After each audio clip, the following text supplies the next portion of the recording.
Colorado's offense is going to be top 10 in the nation this upcoming college football season. Shedeur Sanders had a 27-3 touchdown interception ratio last year. He's the most overhated player in college football. If we're just talking about what he does from a on the field production standpoint, he was able to do more with less. When you take Shedeur off Colorado, this team probably isn't even good enough to go above 500 based off how bad they were without him last year. They got blown the hell out by Washington State. They couldn't even move the ball or buy any yards on offense against Utah. Shedeur Sanders is one of the most talented quarterbacks entering this upcoming college football season. He's insanely accurate, has really good movement inside the pocket. The only problems that he has is that sometimes he has something that I call superhero syndrome, where he knows that the team around him isn't that good, so he tries to overcompensate for it by doing too much, which is why he'll hold the football too long, take unnecessary sacks. But this year, with Coach Prime putting a lot of emphasis on improving the interior of the offensive line, you bring in Jordan Seaton. You also have a bunch of other transfers that you're going to be bringing in from other schools where they started at. People act as if Colorado is bringing in nothing but backups or third and fourth stringers, and they just roll the bench, where the majority of the guys who were projected to start on their offensive line were starters at their previous stops, and they have a lot of snaps. The only thing with Jordan Seaton is that he doesn't have a proven track record like the other potential transfers that could be starting for Colorado this year. As a matter of fact, he's not a transfer. He was the number one overall offensive tackle in last year's recruiting cycle. So we don't really know just how good he's going to be. But some of these other guys that they got from the transfer portal, some of them have been really productive at the G5 level, and some of them have been really good starters at the Power 4 level. The thing with Jordan Seaton is that we just haven't seen him play at this level yet, but I believe that he's going to end up being really good, living up to his potential. 24/7 has started to get really accurate when it comes to their playing rankings. If you're top 5 at your position, most of the times those guys end up blossoming into NFL level players. So it's definitely fair to expect Jordan Seaton to become a really good offensive tackle for Colorado. The wide receiver room is one of the best in the country. This is the most underrated group of wide receivers entering this season. We know about Travis Hunter. Jimmy Horn Jr. is going to be a really small, good slot guy for them. But you got LaJohntay Western. And I have had the honor of watching LaJohntay play in person. This dude is a stud. He was everything for FAU last year. He was their entire offense. You got Will Shepherd, who was dominating at Vanderbilt. If you can put up good numbers at Vanderbilt with no quarterback play, you can dominate anywhere.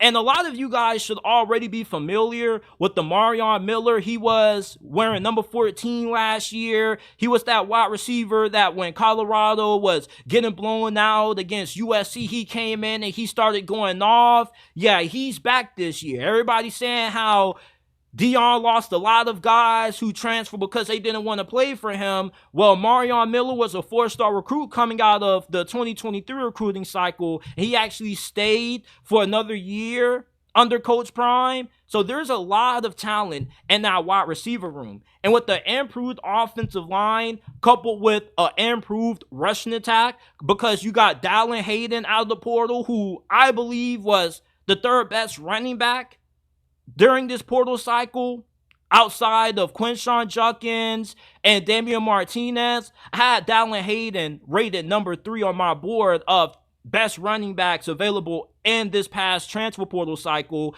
At Ohio State, he didn't start, but with the few opportunities that he got, he was averaging 5 yards per carry. Do you not know how good you have to be to average 5 yards per attempt, getting limited carries? He has really good vision. He's great when it comes to fighting off tacklers and getting extra yardage after contact. You're going to see not only a more well-rounded offense, but this is going to be a more efficient offense than what you saw last year because they're not going to be overly dependent on Shedeur Sanders. Although a lot of their games are going to come down to how well Shedeur Sanders plays, you're going to have the ability to play complementary football. You got to be balanced if you want to win in today's age of college football. The best teams that win aren't just air raid centric where they just go all out and they're throwing the football 50, 60, 70 times a game. You got to be able to run the football because you got to be able to take time off the clock. You got to be able to close out games.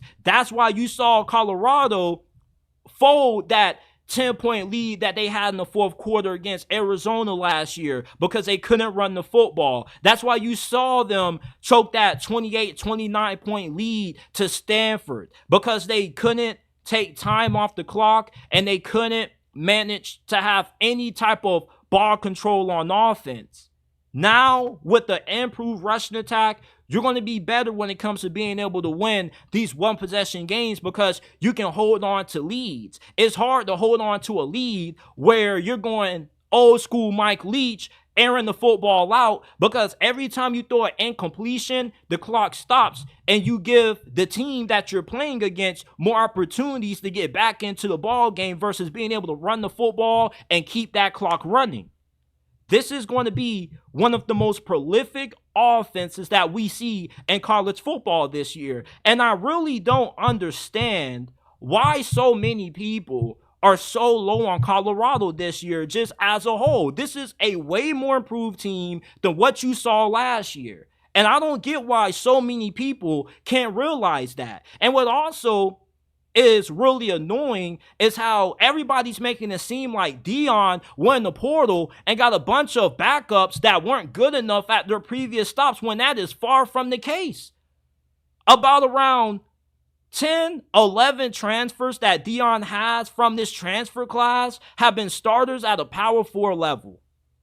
There are guys on this defensive line who were balling out for Pitt last year. You got guys on this offensive line who were starters at their previous stops and were really productive. So it's not like Deion just brought a bunch of backups in and he's trying to figure out if he can end up getting some hidden juice that their previous schools weren't able to get out of them. These are guys who are highly productive at their previous stops who should be able to come in and fill the holes that Colorado had last year.